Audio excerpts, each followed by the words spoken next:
It's easy to think that our organization is a dog organization, that we are here because of dogs. And that's not why we're here. We're here for the people who need those dogs, the kiddo on the autism spectrum, the veteran who's suffering from PTSD, for the individual with cancer, the person with a rare genetic disorder. The people are why we're here. And they hear no a lot. So when they come to us and we've made the decision that we can help them, it's almost the first yes they've heard in a long time. The first time they meet that puppy, you not only see the hope in their eyes, you can feel it in the room. It's thick, it's palatable, and you know that from there on out, their lives are going to be better. Heather and I have both been involved in dogs our entire lives. Her family in New York bred bull mastiffs, and my family here in Colorado Springs, Colorado, bred Old English sheepdogs and Bouviers and owned a pet care facility. Dogs have been a very big part of both of our lives. They brought a lot of happiness, a lot of great experiences to our lives. When we were thinking about things and how we can figure out a way that we could give back to our community and help others, doing research and working with other service dog organizations on the training side of things, we saw that there is a very long wait list, high demand for service dogs. So we decided that that was a way that we would be able to give back to our community, is to be able to start an organization where we could provide service dogs, help people train their own service dogs, help people that genuinely need them, because we know how much they did for us. Imagine how much they do for the people that need them for those kinds of things. Colton and I, whether it's been on the home front or the work front, we're a team in everything we do. When he came to me with this idea, I said, oh boy, I really did. Everything we've done and we've put our heart in, it's worked. And just seeing the people that we've helped in this short amount of time, I definitely know it was the right choice. It all starts with a dam and a sire. And the medical testing that we do on them, we test their DNA to make sure that there are no congenital defects going to be passed on to progeny. We test their eyes, we do an echocardiogram, and we also orthopedically test them to make sure that their structures, their bones, their joints are sound. And then we breed them. And then it starts with a puppy. With our puppies, we start the early socialization process the day they're born. We're getting them out and we're getting them used to different feels, touches, smells, putting different things in the whelping box. And it starts off pretty small. You're doing maybe 5-10 minutes a puppy a day, but each week you're expanding on that and you're expanding. By the time that puppy gets 8 weeks, they're pretty desensitized to a lot of things. But it doesn't stop there. The training now just gets even more intense once they hit that 8-week margin, and it's time for them to start doing a lot of obedience and going out in public and getting used to people, getting used to other dogs, getting used to different environments. And then, the older they get, the more is entailed. Now we're starting on task training. Now we're starting on different things with different levels. It's a pretty cool journey. It's definitely a lot more entailed than just raising a companion dog. But, it's a lot of commitment. And when we learned how to do our socialization, they were more compliant, more eager to learn. Their new owners, they're thrilled with them. So it makes a difference, not just for service dogs, but it makes a difference for all dogs. Even prior to the puppies being born, whether it's our breeding or the breeding we're working with or the females that are donated to the program, these dogs are completely health tested. We're making sure their temperament's what we want in the program. So we're trying to set up from the beginning, success. And we've, to try to make sure those pairings are really well and the puppies are able to provide for these owners for 10 years or more. Because once they get through the training, we want it to be, many years together with their person. Those dogs need them no matter what. You can't have a bad day and stay in bed. Those dogs get them up, they get them dressed, and they get them out the door, even if it's 5 minutes of fresh air. Or, hey, I need you to wake up and I need you to feed me. I need you to train me, give me some attention. We've helped a ton of people. I could fill this whole time with all of the stories, because each one has touched me in a different way. That's why they're part of our program.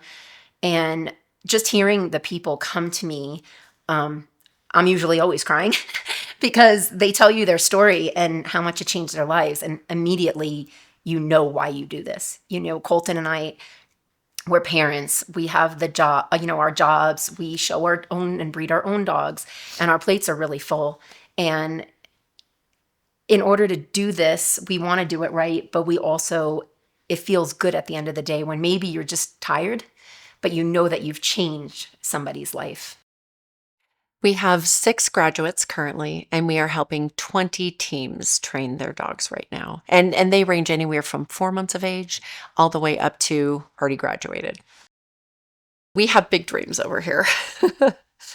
Only because we've seen the impact that these dogs have in people's lives. And we feel very strongly about stewarding the work that we're doing and being good stewards of the funds that are donated to us to do this work. We know that every single one of us that are here for a reason and are in the right place at the right time. And we want to be able to serve more people. Introduce yourselves for me. Okay. I'm Shannon Marshall. I'm Justin Marshall.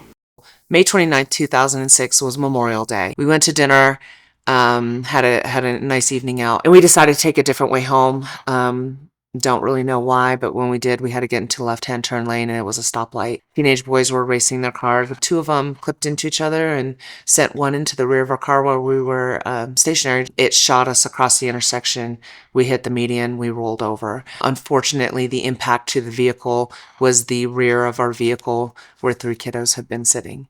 And so from that moment on, it was a different life. Our oldest son, Christian, was killed instantly. Justin was critically injured and in the hospital for 6 months, having to relearn to do everything that you can think of.